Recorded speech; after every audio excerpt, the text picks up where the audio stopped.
Claim submit করার জন্য bimafy.com ওয়েবসাইটটিতে visit করুন। ওয়েবসাইটটিতে ভিজিট করার পর লগইন অপশনটিতে ক্লিক করে আপনার রেজিস্টার্ড ফোন নাম্বার বা ইমেল ব্যবহার করে লগইন করুন। লগইন করার পর উপরের ডান পাশের প্রোফাইল অপশনটি সিলেক্ট করুন। এরপর প্রোফাইলের নিচের ক্লেমস অপশনটি সিলেক্ট করুন।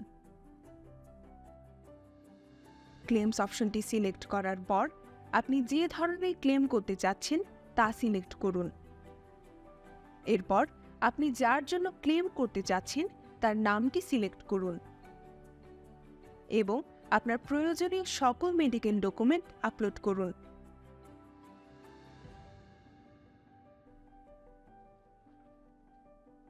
আপনি আপনার ক্লেমের পেমেন্ট কিভাবে রিসিভ করতে চান, যেমন ব্যাংক পেমেন্ট কিংবা মোবাইল ওয়ালেট নির্বাচন করুন। সবশেষে নিচের শর্তটি এগ্রি করে সাবমিট করুন। পরবর্তীতে মোবাইলে বা ইমেইলে কনফার্মেশন SMS পেয়ে যাবেন। বিমাফাইয়ের সাথে থাকার জন্য সবাইকে ধন্যবাদ।